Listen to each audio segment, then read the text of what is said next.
성부와 성자와 성령의 이름으로 아멘. 하늘을 우러러 사랑할 하느님 아버지 뜻 안에서 스승이신 예수님과 도움이신 성령님과 사랑할 성모님과 성요셉 아버지와 성미칼 대천사와 하늘의 모든 거룩한 천사들과 성인들의 전거를 청하며 기도드립니다. 사랑할 아버지, 늘 아버지께 완벽한 사랑과 그리고 갈망과 그리고 마땅히 받으셔야 될 권리와 아버지만이 모든 것을 누리셔야 할 그 모든 것들을 항상 완벽하게 드리지 못하고 늘 인간적 자아에 빠져 모욕과 역겨움만을 드리는 그 모든 죄악을 용서하여 주시옵소서.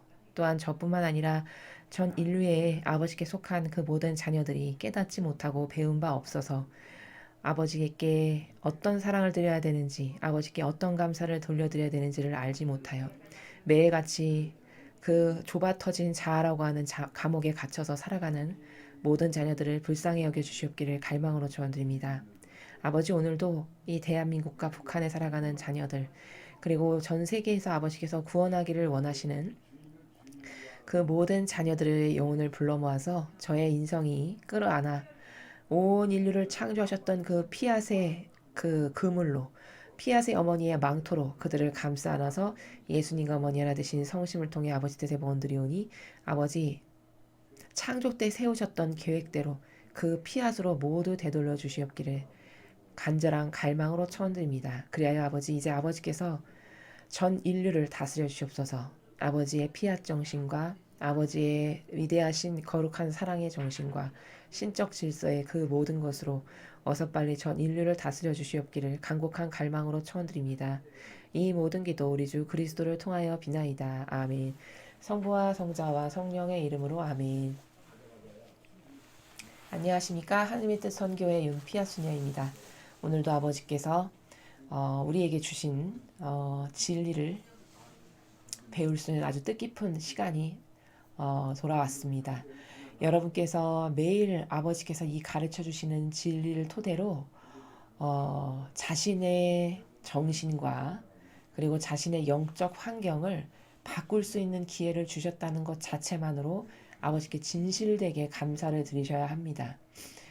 우리가 이 진리를 모르고 한평생 살다가 죽었다면은 얼마나 비참한, 그저 이 세상에서 죽고 나서 남길 것은 쓰레기밖에 없는 그런 비참한 존재로 살다 죽었을 것인가. 이것에 대한 객관화된 자신에 대한 그 인식을 가지시고 매일 아버지가 가르쳐 주시는 진리를 통해서 여러분의 정신과 영혼이 거듭나기를 끊임없이 갈망하십시오. 갈망을 이길 수 있는 것은 없습니다. 아버지는 그 이 시대에 주시는 마지막 시대에 주시는 메시지에서도 갈망으로만 받을 수 있다라고 말씀하시거든요. 그 정도로 갈망은 굉장히 하느님 아버지의 마음을 움직이는 강력한 무기라는 것을 여러분이 깨달으셨으면 좋겠습니다. 성경에 그 갈망으로서 모든 것을 얻은 사람이 바로 그 야곱인데, 야곱을 보면은 형이 에사우가 가지고 있었던 그 장자권마저도 갈망으로 야곱이 받을 수 있었을 만큼 그 야곱의 갈망은 대단했습니다. 그래서 그 야곱의 갈망이 그 꿈에서 한시에서 하느님과 겨뤘다 해서 이스라엘이라는 이름으로 나중에 갖게 되죠. 그래서 환도뼈를 부러질 만큼 그렇게 저에게 축복을 안 주시면 절대로 놓지 않겠습니다. 이 정도의 갈망을 해서 진짜 하느님께서 그 갈망을 보시고 야곱에게 많은 은총을 베풀어 주셔서 야곱이 받았던 수많은 은총 중에 12지파의 근원이 되는, 뿌리가 되고 원조가 되는 이런 엄청난 축복을 받게 되죠. 이런 원리에서도 볼 수 있듯이 여러분이 영적으로 그리고 정신세계의 그 차원을 높이기를 갈망하시고 더 많은 것을 깨닫고 발견해서 예수님이나 어머니의 멋있는 정신세계를 여러분의 것으로 만들기를 원하신다면 그 갈망의 나라를 매일 새롭게 하시는 그런 여러분들이 되셨으면 좋겠습니다. 자, 그럼 오늘도 아버지가 어떤 말씀을 주시는지 함께 보도록 하겠습니다. 2020년 4월 29일 수요일입니다. 제1독서 사도행전 8장 1절에서 8절까지 말씀입니다. 그날부터 예루살렘 교회는 큰 박해를 받기 시작하였다. 그리하여 사도들 말고는 모두 유다와 사마리아 지방으로 흩어졌다. 독실한 사람 몇이 스테파노의 장사를 지내고 그를 생각하며 크게 통곡하였다. 사울은 교회를 없애버리려고 집집마다 들어가 남자든 여자든 끌어다가 감옥에 넘겼다. 한편 흩어진 사람들은 이곳저곳 돌아다니며 말씀을 전하였다. 필리포스는 사마리아의 고을로 내려가 그곳 사람들에게 그리스도를 선포하였다. 군중은 필리포스의 말을 듣고 또 그가 일으키는 표징들을 보고 모두 한마음으로 그가 하는 말에 귀를 기울였다. 사실 많은 사람에게 붙어있던 더러운 영들이 큰 소리를 지르며 나갔고 또 많은 중풍병자와 불구자가 나왔다. 그리하여 그 고을에 큰 기쁨이 넘쳤다. 주님의 말씀입니다. 하느님 감사합니다. 오늘 보시는 일독서 사도행전은 어제 이제 그 예수님의 제자들 중에 가장 첫 번째로 순교했던 스테파노, 그 스테파노가 죽은 이후의 이야기를 지금 여러분께서 보고 계십니다. 스테파노가 순교한 것을 기점으로 이제 박해가 시작된 거죠. 주님의 제자들에게. 근데 주님의 제자들에게 박해가 시작됐는데 그럼에도 불구하고 아버지의 뜻은 더 불꽃처럼 퍼져나가는 것을 보실 수가 있습니다. 하느님이 하시는 일은 사람의 힘으로 막는다고 해서 막아질 수 있는 것이 아님을 여러분은 그 며칠 전에 복음에서 그 한 율법학자 하나가 이게 하느님의 뜻이면은 절대로 가로막을 수 없을 거고 사람의 일이면은 저절로 없어질 거다. 이렇게 옳게 이야기하는 것을 보셨듯이 그것이 맞는 원리죠. 스테파노가 순교했는데 그것이 기치가 되어서 오히려 그것을 기점으로 더 많은 주님의 일꾼들이 여기저기 흩어져서 다 복음을 전하고 기적을 펼치는 이런 놀라운 일들이 다 아버지의 뜻이 이루시는 거죠. 그들을 도구요 매개체로서 본격적으로 이제 복음이 퍼져나가기 시작하는 그 시초의 시발점을 여러분께서 오늘 일독서에서 보고 계시는 겁니다. 자, 우리는 보통 하느님의 일꾼이다 이러면 여러분이 가지고 계신 고정관념이 어떤 것인지 잘 생각해 보세요. 저는 예전에 진리를 배우기 전에 하느님의 일꾼이다, 주님의 일꾼이다 하면 제가 가지고 있었던 고정관념은 이런 거였습니다. 야리야리하게 생기고 곱상하고 조용하고 남자인데도 굉장히 마르고 그래서 별 말이 없는 그렇게 유약하고 연약하게 생긴 보통 그런 사람들을 저는 하느님의 일꾼이다라고 하면 먼저 떠오르는 추상의 나라가 그런 거였습니다. 근데 진리를 배우고 깨달으면서 알게 되어 보니 그것은 완전 잘못된 이상한 인간적 관점이 저에게 심어놓은 나라라는 것을 깨달았습니다. 혹시 여러분도 그런 이상한 관점을 가지고 계시다면은 그것은 성경에 근거하지 않은 교회에서 이상한 사고방식과 경향으로 물들은 인간적으로 내가 나도 모르게 갖게 된 그런 경향임을 아셔야 됩니다. 왜냐? 여기 오늘 보세요. 이 하느님의 일을 하는 사람들의 특징을 볼 수 있는데 여기 보니까 뭐 시키지도 않았는데 일사불란하게 다니면서 열정적으로 하느님의 말씀을 다 선포하고 그리고 많은 사람에 붙어있던 더러운 영들이 나가고 중풍병자 불구자가 낫는 이런 기적이 막 일어나는 이게 하느님의 일을 하는 사람들에게서 볼 수 있는 보편적인 이 시대에 아버지 일꾼에게서 볼 수 있었던 보편적 현상입니다. 보편적인 범주가 다 이런 거였다는 거예요. 그래서 이것을 근거로 성경에 나오는 주님의 그 선택을 받은 일꾼들이나 예언자들을 보면 하나같이 다 강하죠. 야리야리하고 유약하고 말 한마디 없고 침묵하고 사흘에 피죽 한 것 못 얻어먹은 것처럼 얼굴 하얀 이런 사람은 단 하나도 없음을 여러분 발견하실 수 있죠. 모세를 보십시오. 얼마나 강했나. 자기 동족을 괴롭히는 것을 남의 일인데 그쵸? 적나라하게 말하면 남의 일인데 자기랑 아무 상관도 없는데 자기 동족을 괴롭히는 것을 참다 못해 죽여버렸잖아요. 그 이집트의 그 자기 동족을 괴롭히는 사람을. 그래서 살인죄를 저지르고는 갑자기 겁이 나서 도망가다가 하느님을 만나게 되죠. 이렇게 강한 속성. 아브라함을 보십시오. 아브라함이 하느님께서 100살이 다 돼서 얻은 자식을 너 나에게 바쳐라. 이렇게 이야기하니까 군말 없이 이런 방구 질문 한 번 없이 왜 나라 하나 없이 아무 말 없이 그 다음날 그 즉시 지체하거나 멈추는 것도 없이 그 즉시 갔다가 이삭이를 바치는 우린 이것을 볼 수 있죠. 이게 뭐냐? 이게 강한 거예요. 이게 강한 속성이죠. 12사도를 보실까요? 예수님은 12사도를 기도 가운데 직접 뽑으셨죠. 근데 직접 뽑으신 예수님의 그 관점의 나라를 보니까 하나같이 다 어부, 열성당원, 혁명당원 다 이런 사람들이었어요. 그럼 어부, 혁명당원, 열성당원은 다 뭐냐? 기본 전제 조건이 다 정의로 무장된 강한 사람들이었다는 거예요. 열성당원, 혁명당원은 지금으로 치면 뭐 우리나라로 치자면 이해하기 쉽게 하면 뭐 일제 침략 시대에 독립운동을 했던 이런 사람들과 같은 이를테면 그런 사람들이죠. 어부가 여러분 얼마나 강해야지만 살아남을 수 있습니까? 그 거친 파도 속에서 지금처럼 기술이 좋지도 않았는데 그 거친 파도와 맞서서 고기잡이를 나가는 생사에 항상 기로에 서 있는 그 직업을 가진 억척스럽고 다 이런 사람들이었죠. 이런 사람들을 일꾼으로 쓰셨다라는 거예요. 그리고 그런 사람들의 그 속성을 바탕으로 하느님께서 주님의 영께서 그들에게 무슨 일을 하셨는가를 보니까 저렇게 열정적으로 선포하고 가서 사람들을 깨우고 이렇게 하는 그들의 근성과 올바른 반향을 보시고 막 마귀가 나가게 하고 중풍병자, 불구자가 다 낫게 하는 이런 막 놀라운 일들이 주님의 일꾼들을 통해서 벌어지고 있음을 우리는 확인할 수가 있습니다. 자, 그러면 성경에 나오는 이것이 진실이라면 여러분이 성경을 믿지 않으시는 게 아니라면 성경을 진짜 신뢰하고 이것이 진실된 팩트와 진리의 나라라고 여러분이 인정하신다면 여기 나오는 이 원리대로라면 하느님의 일꾼들은 다 강하고 정의감이 넘쳐 흐르고 아버지의 진리 가운데에서 아닌 것을 아니오라고 말하는 이 근성과 속성이 굉장히 강하고 타협하지 않는 이런 특징적인 것들을 다 가지고 있는 사람들이 진정한 하느님의 일꾼이라는 것을 알 수 있죠. 그렇죠. 그럼 지금의 교회에 하느님의 일꾼들에게서 저런 표징이 나타납니까? 아니면 그들이 가진 속성이 정의가 끌어넘쳐서 아닌 것을 아니오라고 해서 나는 죽어도 괜찮습니다. 스테파노가 그런 거잖아요. 아닌 것을 아니라고 말한 거죠. 저 시대에 하느님의 다스림, 즉 예수님의 모범, 자신들이 자기가 가지고 있는 자기가 배운 예수님으로부터 깨닫고 배운 그 신적인 질서하고는 너무나도 다른 인간이 만든 율법에 끊임없이 맹종하고 추종하는 그 세력, 그리고는 예언자들을 옳은 말을 하는데도 죽여버리는 이 말도 안 되는 잘못된 이 종교 생활로부터는 신심, 이것을 아닌 것을 아니오라고 말한 것 죄밖에 없죠.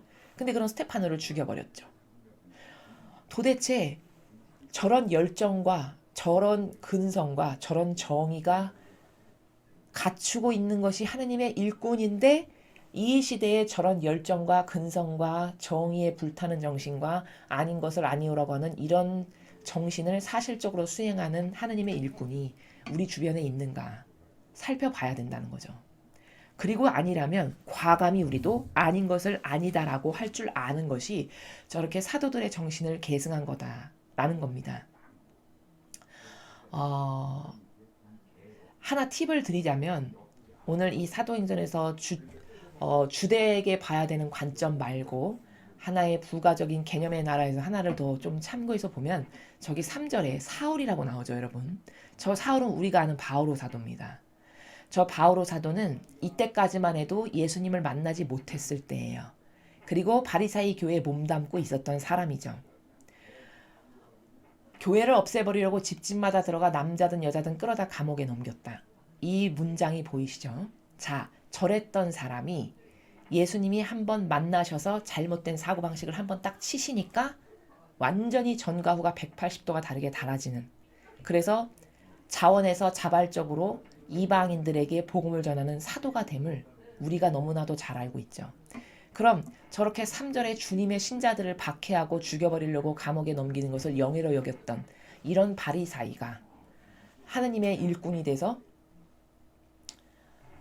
가난을 영예로 여기는 정신으로, 그리고 이방인들에게 끊임없이 복음을 선포하는 열정적인 사도로 거듭나는 것은, 저것은 사람의 힘으로 가능한 것일까요? 저것은 사람의 힘으로 불가능한 겁니다.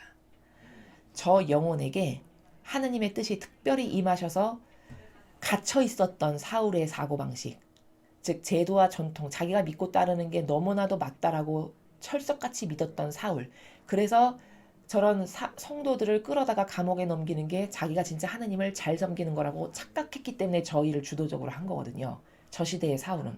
그랬던 사울이 완전히 180도 달라져서 하느님을 대변하고 예수님을 증거하는 이런 사도가 됐어요. 이것을 통해서 우리가 하나 추가적으로 발견할 건 뭐냐면 사람은 이 정도로 영의 작용에 지배받는 사람이라는 거예요. 사람의 한계성이. 사람은 성령의 지배를 받으면 성령의 일을 할 수밖에 없고요. 악령의 지배받으면 마귀에게 장신구 달아주는 일을 할 수밖에 없다는 겁니다. 그렇게 훌륭하다라고 칭찬하는 바오로 사도까지도 보면 그렇죠. 그렇다면 저기서 하나 발견해야 될 것은 그럼 어떤 사고방식으로 살면은 마귀의 밥이 되고 그 어떤 사고방식으로 전환을 시키면 하나님의 도구로 쓰여지는가 이거예요. 초점은 뭐냐? 사도 바울이 여기서 3절과 같이 주님의 성도들을 끌어다가 감옥에 넘겼을 때는 뭘 따른 건가? 저것은 진리를 따른 게 아니고 자신의 경향을 따른 거예요. 자신이 한평생 이것은 정말 옳고 맞다라고 여겼던 율법 있죠. 왜냐면 바리사의 율법 학자였으니까 사울도 엄청나게 훌륭한 자신의 스승은 가말리엘이라고 얘기할 만큼이잖아요. 자긴 로마 시민권자고 엄청나게 훌륭한 집안의 사람이었죠. 그 정도로 자부심을 갖고 있었단 말이죠. 그것의 프레임에 들씌워져 있었던 사울. 그 자기가 믿고 따랐던 그것이 옳다라고 그냥 경향으로 새겨진 그 경향에 갇히면 사람은 저렇게 악의 도구밖에 할 게 없다. 이걸 우리가 알 수 있죠. 그랬던 사울을 사람의 힘으로 저 틀에서 건져낼 사람은 없죠. 당신이 믿는 게 이렇게 잘못됐으니까 당신이 믿는 것은 이렇게 사람이 만들어 놓은 제도와 전통이 지금 갇힌 거고 이런 것을 깨우쳐서 건져낼 수가 과연 저 시대에 누가 있었을까요? 근데 근성은 속성은 훌륭했던 거예요. 어떤 속성이 훌륭하다고 하느님이 보신 거냐? 저토록 강했던, 저토록 자기가 믿는 신념에 충직했던, 그렇죠? 그리고 예와 아니오가 분명했던, 이건 다 좋은 속성이거든요. 그러니까 이 좋은 속성을 아버지가 에너지를 전환시켜서 쓰시기를 다마스커스로 가는 길에서 빛으로 딱 치셔서 네가 알고 있는 건 잘못됐다라고 그 프레임을 딱 깨주신 거죠.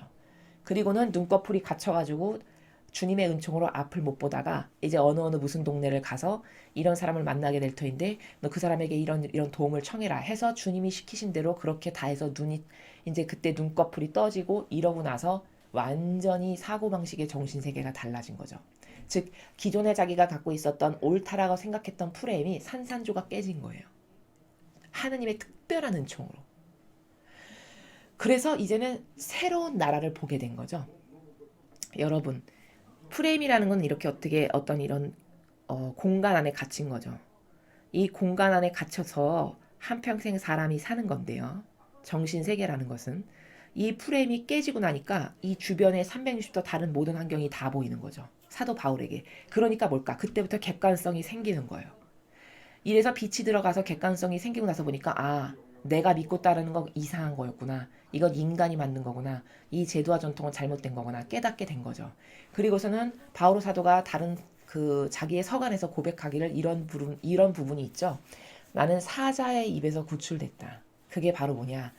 자신이 사자의 입이라고 표현한 바로 그게 율법학자 바리사이 밑에서 교육받았고 로마 시민권자였고 철저한 율법주의자였던 바오로 사도가 사자의 입이라고 하는 이 프레임의 너울에 갇혀서 한평생 그게 옳다라고 진짜 확신적으로 믿었던 자신을 이야기한 겁니다. 그 사자의 입에서 갇혔는데 구출됐다라고 고백하는 거예요. 이 이야기를 하는 이유는 여러분이 각자 사람마다 믿고 따르는 어떤 기준들이 있죠. 나는 이게 좋고 난 이게 옳은 것 같고 난 그래서 이걸 따를 거고 난 이걸 선택할 거고 이런 일평생의 모든 선택이 굉장히 우리에겐 많은데 잘 생각해 보시라는 거예요. 여러분은 그 선택을 어떤 기준으로 하시냐는 거죠. 대부분의 사람이 무엇을 선택하고 분별해서 취사 선택을 할 때 이런 진리의 나라의 근간에서 선택을 하는 사람은 거의 없습니다. 그건 진리를 모르기도 해서 그렇기도 하지만 기본적으로 인간의 원죄로부터 떨어져 나왔을 때부터 갖게 된 이상한 프레임이 뭐냐? 아담과 하와가 죄악을 진 근원적 이유가 뭘까? 자기를 돌보는 자애심과 이기심 때문이었잖아요. 그래서 아버지의 뜻에서 자기 뜻을 뜯어서 나온 거거든요. 자기도 좀 신처럼 되어볼 거라고. 즉 자기의 자애심을 이기심을 채우기 위해서. 그때부터 인간에게는 어떤 프레임이 씌워지기 시작한 거냐? 자애심과 이기심이라고 하는 그 자아라고 하는 프레임이 모든 인간에게 원죄라고 하는 그 명목하에 씌워진 거예요. 그래서 사람은 한평생 동안 깨닫지 못하면, 진리를 만나지 못하면, 그 너울의 거죽을 벗겨내지 못하면 모두가 다 자애심과 이기심이라고 하는 그 자아라고 하는 종류만 조금 다를 뿐이지. 그리고 순도와 정도만 다를 뿐이지 다 그런 프레임에 거의 대다수의 지구에 살아가는 모든 사람이 갇혀서 산다는 거예요. 이게 얼마나 한 영혼의 입장으로 봤을 때 불쌍한 건가. 왜냐? 진실을 한평생 보지 못하고 살다가 죽는 이 불쌍하고 가엾은 상황에 처해 있는 게 우리 인간의 이 너울이라고 하는 이 경향이라고 하는 프레임. 이게 그렇게 무서운 거라는 겁니다. 이 사람은 막연한 자기의 경향을 따르는 것에 굉장히 익숙해요. 한 번도 그리고 그것이 잘못됐다라는 의구심을 가질 수조차 없습니다. 왜냐? 올바른 기준이 있어야 의구심을 가질 텐데 올바른 기준이라는 것을 한 번도 배워본 적이 없는 거거든요. 그럼 올바른 기준이라는 게 도대체 뭔가? 그건 진리밖에 없죠. 전 세계 어디를 찾아봐도 완벽하고 퍼펙트한 것은 진리밖에 없어요. 그럼 올바른 기준인 이 진리라는 어떤 기준점이 있어야 내가 잘못됐구나, 틀렸구나, 뭐 이런 성찰이 가능하고 고찰이 가능하고 버릴 수가 있는 건데 진리가 뭔지 모르거든요. 그러니 비교할 수 있는 대상의 근원조차도 없어요. 이러다 보니 대다수의 사람이 그 자기가 익숙한 경향과 기호라고 하는 그리고 자애심과 이기심이라고 하는 이런 다양한 프레임에 갇혀서 진짜 중요한 게 뭔지도 모르고 진실이 뭔지도 모르고 살다가 죽는 이런 가장 가여운 존재가 어찌 보면 만물의 영장인 우리 인간의 현 주소라는 거죠. 이래서 사람은 아무리 똑똑하고 잘났다 한들 하느님이 도와주시지 않으면 하느님이 나에게 진리를 비추어 주시고 가르쳐 주시지 않으면 저렇게 사도 바오로와 같이 똑같은 것이다. 사도 바오로가 절대로 멍청하거나 교육을 덜 받았거나 뭘 모르는 맹한 어떤 이런 사람이 아니었어요. 사도 바오로는 하느님의 영을 받은 다음에는 모든 것을 당장 그 즉시 버릴 만큼 결단력이 강했고 그 누구보다도 강하기로 유명한 그러니까 저렇게 자기가 손수 잡아다가 감옥에 넘길 만큼 주도적으로 이 정도로 강했고 굉장히 열정도 뜨거웠고 예와 아니오도 분명한 사고방식을 하는 이런 훌륭한 속성을 가진 사람이었어요. 근데 그런 사람이 잘못된 것 하나에 들씌우니까 저렇게 주님의 자녀들을 핍박하는 일을 하고 있죠. 그게 뭔지도 모르고. 그게 눈이 뜨이고 나니까 이건 잘못됐구나를 깨달아서 당장 그것을 버리고 자기가 가지고 있는 명예와 영예도 다 버리고 뭐 로마 시민권자건 뭐건 이런 거 다 버리고 그 교회에서 완전 나오고 아무것도 없는 거지와도 같은 무일푼에서 시작하면서 이방인의 사도로서 거듭 태어나는 것을 우리가 발견할 수 있죠. 이런 객관화된 모든 고찰을 통해서 과연 인간이란 존재는 뭔가? 인간이란 존재는 하느님 안 계시면 진리 모르면 정말 비참할 수밖에 없는 악에게 한평생 끌려다니다가 죽을 수밖에 없는 존재구나. 이걸 발견할 수 있는 겁니다. 그게 오늘 여기 봤던 사도행전에서 중요한 개념이라 추가로 말씀드리는 것이고 가장 중요한 관점은 뭐냐. 사도행전에서 주님의 일꾼이 도대체 뭐하는 사람들인가라는 것을 봐야 된다는 거예요. 객관화된 관점으로. 저렇게 열정적으로 누가 시키지도 않았는데 막 복음을 전하고 선포하고 그리고 그들의 근성과 속성이 올바르니까 그들에게 수많은 기적과 사람이 할 수 없는 역사가 하느님의 성령의 역사가 막 일어나는데 이게 하느님의 일꾼이고 이게 주님의 사도인데 이 성경을 부인하지 않는다면 이걸 진실이라고 여러분이 믿는다면 이게 사도인 게 너무나도 명백한 현실인데 지금은 그렇지가 않은데도 불구하고 거기에 여전히 맹종하고 추종하고 거기에 열렬하게 따라다니면서 떠받드는 것은 과연 무슨 사고방식을 갖고 있길래 나는 이렇게 객관성 있는 백데이터가 다 있는 성경에서 가르쳐주는 진실하고는 다른 것을 믿고 섬기는가. 이것을 봐야 된다는 거죠. 이것은 객관성이 없어도 너무 없는 것이고 정말 만물의 영장이라고 아버지가 만들어 놓으신 그 인간의 지력에 너무 못 미치는 믿고 따르는 것이 뭔지도 모르고 그저 그냥 막연하고 한평생 내가 교회를 다녔으니까 그냥 그 교회를 계속 다니는 거고 안 다니면 좀 뭔가 이상하고 그냥 이런 막연한 경향 이것만을 따르다가 인생을 마감하는 것은 너무 아까운 손실이 아닌가. 그런 인생이 여러분은 만족스러우신가. 의미를 추구해야 되는 우리의 본질적인 의미적 존재란 가치를 따짐에 있어서 그렇게 무의미하고 악에게 장신구나 달아주는 삶을 사는 자신이 만족스러운가. 그렇게 타협하는 자신의 정신세계가 참으로 받아들일 수 있는가. 이것을 봐야 된다라는 겁니다. 그래서 이런 주님의 성령의 역사가 일어나지 않고 이렇게 열정적으로 복음을 전하는, 이렇게 많은 사람을 위해서 희생하는, 이 사람들이 다 지금 많은 사람을 위해서 희생하면서 복음을 전하고 하느님의 역사가 막 일어나는, 이게 다 사도들이었어요. 그럼 이 사도들의 전통이 계승돼야 되는 거잖아요. 이 전통이. 그럼 지금도 많은 막 하느님의 역사가 막 일어나고 복음을 전하는 데서 막 열정적으로 여기저기서 막 복음을 전해서 대한민국 전체가, 전체 국민의 사고방식이 다 진리로 고무적이고 진리에 의해서 무엇을 옳다 그르다 이렇게 분별하는 이 정도의 수준이 기본 수준이 됐었어야 되는 거거든요. 그렇다면 이런 문재인 씨와 같은 사람이 정권을 잡을 수도 없었겠죠.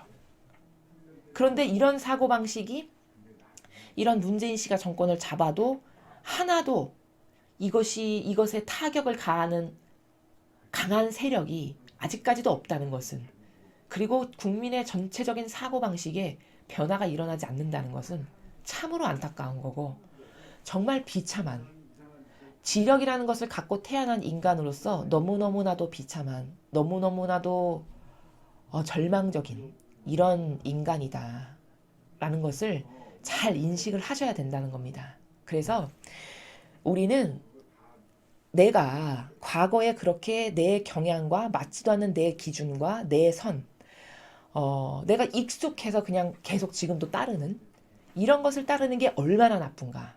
그렇게 익숙한 것을 따르면서 사니까 여기 지금 이런 하느님의 일꾼이 이런 사람들인데, 이런 사람들이 아니면 그럼 이상하다라는 사고방식을 가져야 되는 게 정상인데 하나도 이상하다라고 생각하지 못할 만큼이 된 건 경향이 여러분을 마비시켰기 때문인 거거든요. 여러분의 지성을 경향이 마비시키는 거예요. 그냥 나도 모르게 익숙한 걸, 편한 것을 따르는, 밥을 먹으면 숟가락을 드는 게 당연시 되는 것처럼 마치 이런 경향을 따르는 게 더 익숙하지, 이런 논리와 팩트와 진실만이 가득한 이 진리를 따르는 것은 왠지 좀 마음에 부담이 되는, 이건 완전히 이상한 정신의 창난이다. 이런 것을 지성인이라면, 옳은 것을 추구하는 걸 좋아하신다면, 그리고 한평생 정직과 정의를 정말 추구해야 될 그런 나의 목표라고 생각하는 사람이라면 바꿔야 된다. 그 정신을 바꾸지 않고는 혁명과 개조가 우리의 내면 안에서 일어날 수가 없다. 이것을 끊임없이 강조해서 여러분께 또다시 오늘의 이 독서를 보면서 말씀을 드립니다. 자, 그럼 오늘 복음을 함께 보시겠습니다. 요한복음 6장 35절에서 40절까지 말씀입니다. 주님 영광 받으소서. 그때 예수님께서 군중에게 이르셨다. 내가 생명의 빵이다. 나에게 오는 사람은 결코 배고프지 않을 것이며 나를 믿는 사람은 결코 목마르지 않을 것이다. 그러나 내가 이미 말한 대로 너희는 나를 보고도 나를 믿지 않는다. 아버지께서 나에게 주시는 사람은 모두 나에게 올 것이고 나에게 오는 사람을 나는 물리치지 않을 것이다. 나는 내 뜻이 아니라 나를 보내신 분의 뜻을 실천하려고 하늘에서 내려왔기 때문이다. 나를 보내신 분의 뜻은 그분께서 나에게 주신 사람을 하나도 잃지 않고 마지막 날에 다시 살리는 것이다. 내 아버지의 뜻은 또 아들을 보고 믿는 사람은 누구나 영원한 생명을 얻는 것이다. 나는 마지막 날에 그들을 다시 살릴 것이다. 주님의 말씀입니다. 그리스도님 찬미합니다. 자, 요한복음은 항상 본질만을 담고 있는 복음이라는 것을 먼저 선언적으로 여러분에게 말씀드립니다. 다른 많은 복음들은 이렇게 행적 위주, 어떤 것은 기적 위주, 이런 눈에 보이는 사실들만 이렇게 위주로 기록된 게 많지만 요한복음은 사도 요한의 정신세계가 계시록을 쓸 만큼 본질만을 추구했던 이런 속성으로 무장되셨던 분이기 때문에 굉장히 본질의 나라만을 충직하게 쓰여져 있다는 것을 여러분은 발견하실 수 있을 겁니다. 자, 오늘도 마찬가지죠. 오늘 이제 예수님이 어제 우리가 그 복음에서 보면은 5,000명을 먹이신 기적 다음에 군중들이 여전히 우르르 쫓아다니는데 예수님은 그런 군중들에게 그들의 속을 꿰뚫어 보시는 예수님께서 이렇게 이야기하시죠. 너희는 내 기적 때문에 나를 찾아오는 게 아니고 나라부터 빵을 넉넉히 먹어서 그 빵 때문에 찾아오는 거다. 이렇게 이야기하셨어요. 그러니까 어저께 군중들이 아니 그러면은 우리의 조상 모세는 하느님으로부터 만나를 얻어다가 우리 조상들에게 먹였다 광야에서. 그럼 당신은 무슨 기적을 보여줄 수 있냐? 우리가 믿으려면 기적이 필요한데. 이렇게 뻔뻔하게 이야기를 하죠. 그 전날 기적 체험을 했는데도 불구하고. 그러니까 예수님께서 그 만나는 너희 조상 모세가 내려준 게 아니고 내 아버지가 내려주신 거다. 내 아버지가 주시는 빵은 생명의 빵이다. 이렇게 조목조목 가르쳐 주셨어요. 이제 바로 그 뒷부분입니다. 오늘 나오는 부분은. 그래서 앞에는 약간 겹치죠. 보시면 내가 생명의 빵이다. 나에게 오는 사람은 결코 배고프지 않을 것이며 나를 믿는 사람은 결코 목마르지 않을 것이다. 자, 생명의 빵. 저 빵에는 이중적 의미가 담겨 있다라고 어제 설명드렸습니다. 그 과거의 구약시대에 사람들이 먹었던 생명의 빵은 그래 너희 조상들이 생명의 빵을 먹긴 먹었어. 구약시대에 먹었던 생명의 빵은 그 사람들이 광야에서 육신을 보존할 수 있게끔 육의 생명을 줬던 생명의 빵이었고 지금 내가 너에게 준다는 생명의 빵은 너의 영혼을 살리는 생명의 빵이다. 이렇게 이중적 의미를 다 포함하고 있는 게 생명의 빵이라고 말씀드렸습니다. 그래서 계속해서 지금 35절에서 이야기하시는 거는 영혼을 두고 하시는 말씀이에요. 영혼. 그러니까 나에게 오는 사람은 결코 배고프지 않을 것이며 나를 믿는 사람은 결코 목마르지 않을 것이다. 네 영혼이 나에게 다가오기를 갈망해. 나를 믿고 나에게 의탁하고 그래서 내가 주는 진리를 네 영혼이 매일 받아 먹으면서 그 진리로 정신세계가 새로워지고 믿고 따라야 될 기준이 달라지고 너의 잘못된 것을 버리고 기타 등등 이렇게 되면 어떻게 될까요? 영혼이 계속 새로워지면서 거기서 평화를 얻게 되고 안위도 느끼고 거기서 만족감도 느끼고 거기서 끌어오르는 갈망과 열정도 느낄 수 있고 이렇게 영혼이 새로 태어나면서 부족함이 없는 필요한 것을 다 얻게 될 것이다 라고 말씀하시는 거예요. 결코 목마르지 않을 거며 배고프지 않을 거라는 나라는 네가 네 영혼이 원하는 모든 것을 다 얻게 될 것이다. 이렇게 말씀하시는 거죠. 그러나 내가 이미 말한 대로 너희는 나를 보고도 나를 믿지 않는다. 안 믿었죠. 기적 사건을 체험한 당사자인데도 못 믿고 그 다음날 와서 헛소리 하잖아요. 아니 그러면 모세는 만나를 내려줬는데 당신은 우리에게 뭘 보여줄 거냐? 뭐로 입증할 거냐? 이렇게 얘기할 만큼이에요. 인간의 수준이. 아버지께서 나에게 주시는 사람은 모두 나에게 올 것이고 나에게 오는 사람을 나는 물리치지 않을 것이다. 자, 37절에서 배울 수 있는 거는 이겁니다. 아버지와 예수님과의 그 관계성의 질서의 나라 있죠. 명확한 질서가 여기 경계로 구분이 되는데 우리는 그것을 확인할 수가 있어요. 뭘까? 아버지께서 먼저 보내신다는 거예요. 예수님에게 영혼을. 그리고 아버지가 보내신 영혼이라면 나는 절대로 물리치지 않는다. 왜? 아버지의 뜻이 있으셔서 보내셨기 때문에 나는 그분의 뜻을 항상 순종하고 받드는 그분의 뜻은 그것이 무엇이건 다 이루어지기만을 갈망하고 내 뜻은 절대로 행하지 않는 나의 철칙, 나의 이 엄연한 분명한 명확한 경계 이것 때문에 나는 나에게 오는 아버지가 보내시는 영혼을 절대 물리치지 않고 다 받아들인다. 여기 엄연한 경계가 존재함을 여러분 보실 수 있죠. 이게 뭘까? 먼저 아버지께서 보내셔야 된다는 거예요. 어떤 영혼에게 하느님의 뜻이 있는가 없는가를 분별해야 될 때가 있거든요. 저 영혼에게 하느님의 뜻이 과연 있는가 없는가를 분별할 수 있는 기준이 하느님의 뜻이 보내셨나 안 보내셨나. 그리고 하느님의 뜻이 보내셨다면 한 수도의 장상이거나 어떤 교회의 대표거나 이런 사람은 절대로 물리치면 안 돼요. 그 영혼이 아무리 허접하고 아무리 5만 가지 마귀를 다 데리고 있고 회생 불가능할 만큼 심각한 상황이라고 할지라도 그 영혼을 아버지가 보내셨다라는 기도나 여러 가지 등으로 확신이 들고 표징을 자신 나름대로 받고 확인했다면 그럼 절대로 물리치면 안 된다는 거예요. 예수님은 이런 엄연한 질서의 정확한 체계를 신적 질서의 경계를 지금 이야기하시는 거예요. 나는 내 뜻이 아니라 나를 보내신 분의 뜻을 실천하려고 하늘에서 내려왔기 때문이다. 이유를 밝히시잖아요. 먼저 아버지의 뜻이 있으셔서 보내셨어. 그럼 나는 그를 받아들이는데 그 영혼을 받아들이는데 내가 받아들이는 기준은 오로지 뭐냐. 나의 절대성과 유일성의 질서는 아버지가 하셨어. 아버지가 허락하셨어. 그럼 나는 무조건 오케이. 무조건 수용하고 그분의 뜻을 완벽하게 받아들이는 게 내 기준, 내 철칙, 내 원칙이기 때문에 그렇다는 것을 38절에서 밝히시는 거죠. 나를 보내신 분의 뜻은 그분께서 나에게 주신 사람을 하나도 잃지 않고 마지막 날에 다시 살리는 것이다. 자, 하느님 아버지께서 어떤 영혼을 예수님에게 보내셨어요. 그러면 예수님은 그 영혼을 하나도 잃지 않고 마지막 날에 다시 살리는 것이다. 즉, 그 영혼들이 떨어져 나온 영원한 그 영원한 천국, 영원한 낙원, 영원한 생명을 얻어 누릴 수 있는 바로 그곳으로 갈 수 있도록 살리는 것이다. 아버지의 뜻이 나에게 보내셨다는 것은. 그게 내 의무고 내 직무다. 이렇게 말씀하시는 거예요. 그러니까 저 말은 더 직접적으로 말하면 마지막 날에 다시 살린다라는 나라가 뭐냐면 보편적인 사람들이 부활하게 될 것을 이야기하시는 거예요. 자, 아버지께서 허락하셔서 어떤 영혼을 예수님에게 보내셨어요. 근데 그 영혼이 예수님을 믿고 잘 받아들이고 그분과 하나 되기를 원하고 이렇게 올바른 반영을 해요.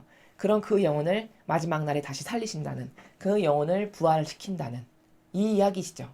저건 이제 보편적 부활을 말하는 건데 그럼 저 부활만 있는 것이냐? 그것이 아니라 어떤 이들은 먼저 부활할 수도 있고, 그래서 성경에 먼저 부활하는 사람들이 엘리야 같은 경우는 산채로 들어올려지는 것을 그 제자인 엘리사가 보죠.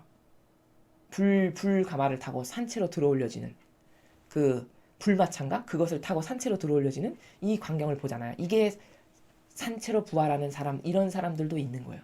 이런 예외적인 케이스도 있지만 여기서 말씀하시는 마지막 날에 다시 살리신다는 것은 그렇게 반향을 잘한 영혼들의 경우 보편적인 부활을 하게 될 것이다 라는 것을 말씀하시는 것이고, 내 아버지의 뜻은 또 아들을 보고 믿는 사람은 누구나 영원한 생명을 얻는 것이다. 나는 마지막 날에 그들을 다시 살릴 것이다. 자, 39절과 40절을 잘 보세요.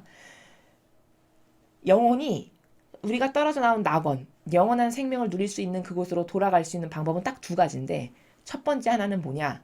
아버지가 나에게 보내셨을 경우. 그래서 내가 그 영혼을 받아들였어. 근데 그 영혼이 나를 믿고 나에게 내어 맡기고 갈망을 하고 잘 반영을 했어. 그럼 그들은 다시 살아날 거고 다시 부활할 거고, 두 번째, 어떤 경우 또 다시 부활할 수 있냐? 아버지가 보내시진 않았지만 내가 하는 행적과 기적과 내가 전하는 말씀과 여러 가지를 보고 나를 믿었어. 아, 저분이 진짜 메시아구나, 그리스도시구나, 살아계신 하나님의 아드님이시구나, 이렇게 진짜 사실적으로 진정성의 나라에서 100%짜리로 믿었다.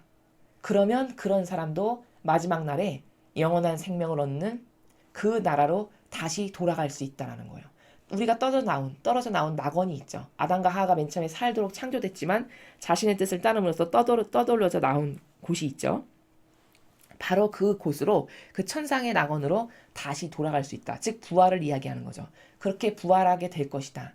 그래서 39절과 40절은 통해서 이 세상에서, 이 지상에서 어떻게 살은 영혼들이 부활할 수 있나 두 가지의 케이스가 있는데, 첫 번째는 하느님께서 나에게 보내신 영혼. 나는 그럼 아버지가 보내셨기 때문에 절대로 그들을 버리거나 그들을 포기하는 일이 없을 건데, 그들이 단지 나를 잘 믿고 내 뜻을 존중하고 신뢰하고 내어 맡기고 이렇게 반영을 잘하면 그들은 마지막 날에 다시 살아날 거다. 부활하게 될 거다. 라는 거고, 두 번째 케이스, 또 어떤 사람들이 있냐? 아버지가 보내시진 않았는데 이 지상 생활을 하면서 내가 보여준 많은 기적, 혹은 지금 우리가 살아가는 경우에서는 여러분처럼 이렇게 강의를 들으시고 성경을 읽으시면서 아, 이런 예수님이 진짜 계셨구나, 아, 저는 주님을 믿습니다, 이렇게 실제적으로 믿고 갈망하고 받아들여서 저는 예수님과 정말 용해되고 함께 살기를 갈망합니다, 이렇게 반영을 잘했다. 그러면 그들도 마지막 날에 다시 살리게 될 거다. 떨어져 나온 그곳으로 다시 돌아가게 될 거다. 즉 영원한 생명을 누리게 될 거다. 이렇게 두 가지의 케이스의 경우로 말씀을 해주시는 것을 우리가 볼 수 있습니다. 그래서 오늘 이 요한복음을 통해서는 예수님은 신의 아들이신데도, 그러니까 속성적으로 신성으로는 신이시죠. 그런데도 불구하고 이렇게 철두철미한 경계가 아버지와의 관계성 사이에 있었어요. 이렇게 존중의 관계, 이렇게 경계를 명확하게 밝히시는 이런 나라가 존재하셨다라는 것. 이 경계를 우리는 잘 알아야 한다는 것이고, 그리고 예수님은 절대로 아버지를 능가하는 것을 안 하세요. 이 경계를 명확하게 밝히시는 이 나라를 한번 보십시오. 나는 절대, 아버지가 보내셨어, 그럼 나는 절대 물리치지 않는다. 이 정도로 절대 순종이에요. 하느님 아버지께. 그렇죠? 그리고 아버지를 능가하는 그런 일을 절대 안 하시죠. 여기 보면. 왜? 나는 내 뜻 아니고 나를 보내신 분의 뜻을 실천하려고 왔기 때문에, 난 오로지 목적성이 아버지 뜻만을 이루는 거기 때문에 아버지가 보내셨으면 뭐든지 다 받아들이고 그들을 살린다.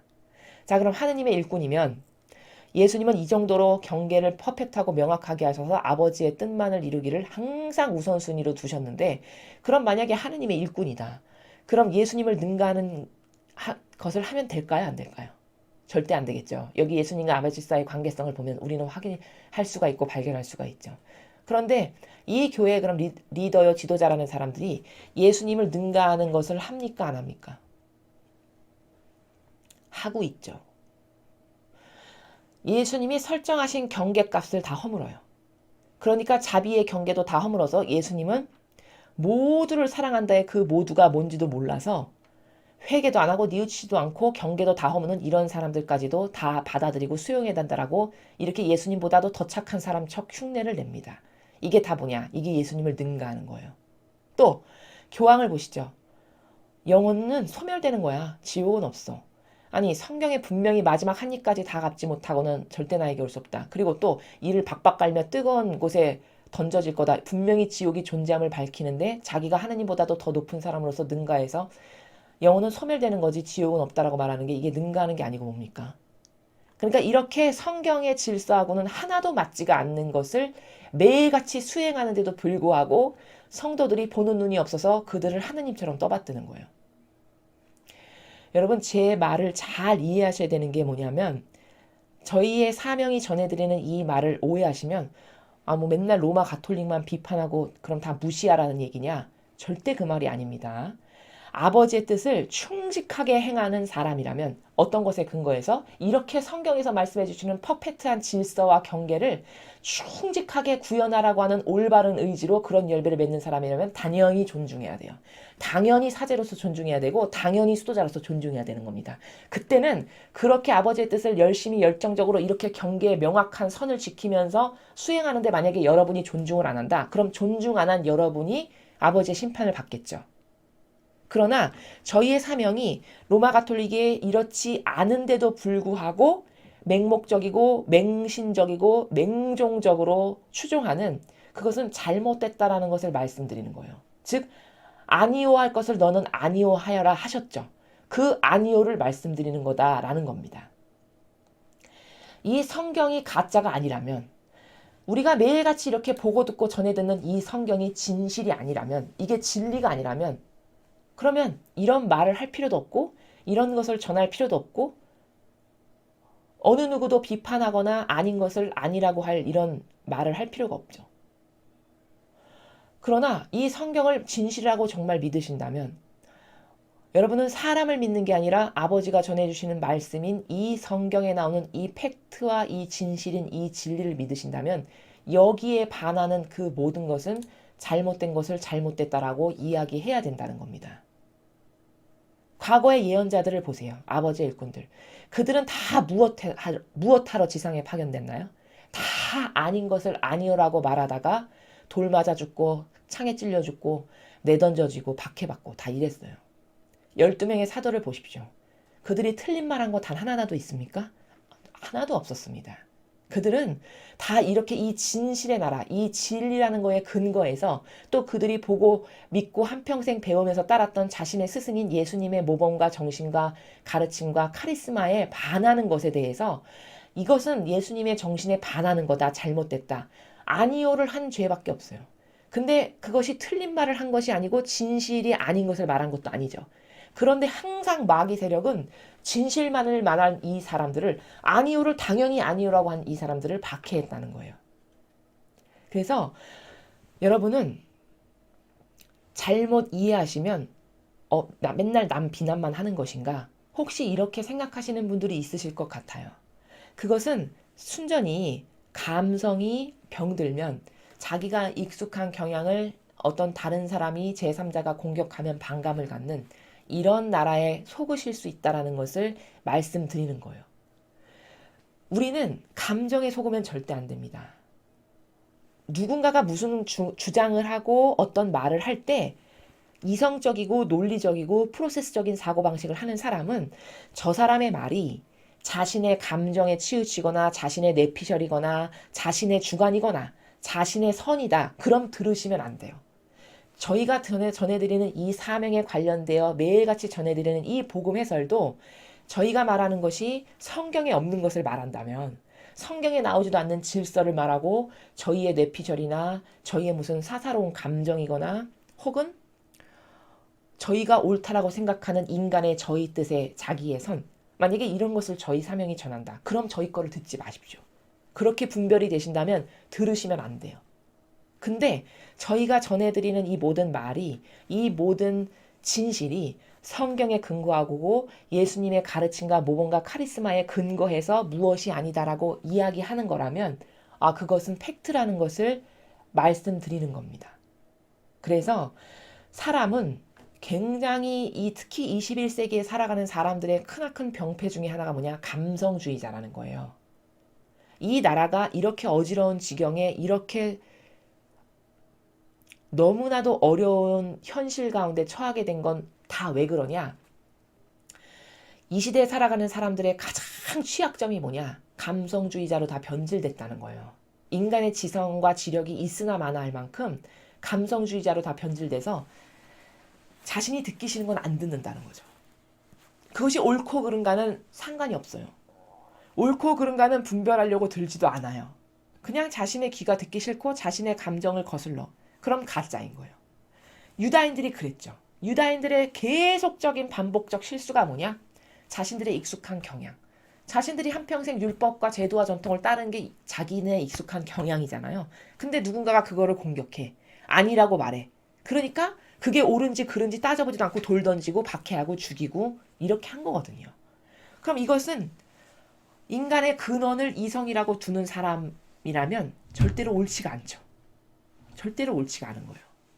그 감성에 따라서 맹목적으로 무엇을 선택한다는 것은 정말 이것은 인간이라는 것을 창조하신 아버지의 그 근원적인 축복인 지성에 엄청나게 반하는 것이다.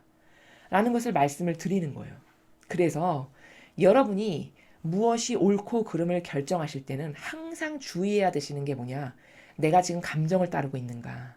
사사로운 내 감정, 내 익숙한 경향과 기호를 따라서 무엇을 결정하지는 않는가? 이걸 잘 보셔야 돼요. 그것의 취약점이라는 것이 이 마지막 시대에 인류가 처한 환경이기 때문에 끊임없이 강조해서 말씀을 드리는 거예요. 그렇지만 누군가가 무엇을 주장할 때 저 사람이 진리의 근거에서 말하고 성경에 나온 이런 사실적 팩트의 근거에서 말하는 사람이다. 그럼 나의 지성이 앞서가서 그래 저건 옳아. 저건 맞아. 나도 옳은 것을 따라야지. 나도 옳은 걸 좋아하고 나는 정직한 걸 좋아하는 사람이니까. 이게 지성이 앞서가는 멋있는 사람이에요. 이런 사람은 아무리 나이가 많고 아무리 환경이 열악해도 다 자기 자신을 바꿀 수 있어요. 왜? 이 지성이 앞서가기 때문이에요. 이렇게 지성이 앞서가는 사람은 희망으로 가득한 사람이에요. 자신을 얼마든지 바꿀 수 있거든요. 그래서 저희 사명은 여러분이 다 그런 분들이 되시기를 바라는 거예요. 자신이 무엇이 잘못됐으면 과감하고 용감하게 용단성 있게 어떤 결정을 해서 도끼가 나무를 탁탁탁탁 잘라버리듯이 아닌 것은 딱딱딱딱 잘라버리는 이런 결단력 있는 정신으로 자기를 좀 확확 바꿀 수 있는 이런 사람은 돼야 자기 스스로도 좀 만족할 수 있을 만한 21세기에 살아가기에 합당한 사람이지 않을까 이런 말씀을 드리는 겁니다. 오늘 우리는 일독서와 복음을 통해서 일독서에 통해서는 그 주님의 제자라는 사람들은 사도들은 뭐 하는 사람들인가? 그 사도들은 하나같이 다 열정이 끌어넘쳤고 강했고 정의로 무장돼 있고 그래서 누가 시킨 것도 아닌데 여기저기 뛰어다니면서 복음을 전하고 옳은 것을 전하고 진실을 알리는 이런 예수님의 입을 대변하는 사람들이었어요. 그리고 그런 올바른 것을 하니까 하느님이 그들을 입증하시기를 막 기적이 일어나고 막 불구자가 낫고 중풍병자가 일어나 앉고 이런 일이 마구마구 벌어졌다는 거죠. 그럼 이 성경이 팩트라면 지금의 주님의 일을 하는 사도들에게서도 이런 일이 당연히 일어나야 되는 거예요. 최소 기적이 안 일어난다면 최소 진리는 전할 줄 알아야 돼요. 그러나 어떤 징표도 보일 수 없다면 오히려 나는 주님의 일꾼이 아니구나. 반성하고 회개하고 뉘우치고 나는 지금 무엇이 잘못됐길래 주님이 나를 도구로 못 쓰실까. 이게 정직한 사람의 고백이에요. 그렇지 않다면 그나마의 정직성도 없다는 이것을 사실적으로 자신을 좀 객관화시켜서 봐야 될 필요가 있다는 거죠. 복음을 보면 예수님께서 이 아둔하고 멍청하고 기호밖에는 없는 익숙한 경향밖에는 따를 줄 모르는 불쌍한 군중들을 끊임없이 깨치시는데 영원한 생명의 빵이 무엇인가에 대해서 가르쳐주고 계세요. 네가 그렇게 훌륭하다라고 떠드는 모세, 그렇게 떠받드는 모세, 물론 모세가 만나를 내려주는 매개체적 역할을 했지. 그치만 모세가 내려준 건 아니야. 내 아버지가 내려주신 것이지. 너는 이것을 주와 객을 혼동하고 있어. 이야기죠. 이게 어제 말씀이세요. 그리고 오늘은 그 생명의 빵은 복수적 의미로 이해를 해야 돼요. 형상적 의미에서는 구약의 사람들이 만나를 받아먹어서 생명을 연장하고 유지할 수 있었던 그게 바로 아버지가 주셨던 생명의 빵이요. 동시에 어떤 생명의 빵이냐? 지금 내가 너에게 주려는 것은 너의 영혼을 살리는, 너의 죽어가는 영혼. 아무것도 옳고 그른 것도 모르고 사리분별도 알고 할 줄 모르고 좌우도 분간할 줄 모르는 이런 죽어가는 너의 영혼에게 생명의 빛을 주는 그런 생명의 빵이야. 너가 못 얻을 건 하나도 없고 거기서만이 모든 것을 너의 영혼이 만족스럽게 누릴 수 있는 생명의 빵을 내가 주는 거다. 그런 생명의 빵이다. 또한 그 생명의 빵을 얻어먹고 다시 부활할 수 있는 영혼들이 둘이 있는데, 두 종류가 있는데, 하나는 아버지께서 나에게 보내신 영혼들. 나는 그들을 어떤 경우에도 버리거나 포기하지 않아. 그래서 그들이 나를 믿고 올바르게 반영하면 그들은 마지막 날에 부활하게 될 거다. 두 번째 그룹.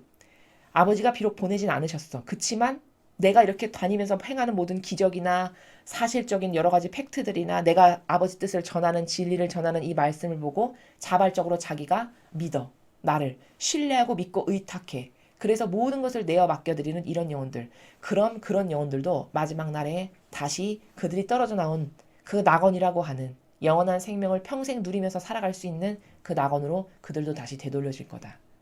두 부류 중에 여러분은 어디에 속하십니까? 한 군데는 속해야 되겠죠. 영원한 생명을 누리려면. 그래서 이런 어떤 철저한 경계와 질서의 세계 가운데에서 분별할 수 있는 눈이 이 마지막 시대에는 정말 중요합니다. 이 나라를 보면 여러분 누가 진짜고 누가 가짜인지 굉장히 헷갈리고 애매하시죠. 그 정도로 지금은 혼탁한 세상이 됐어요.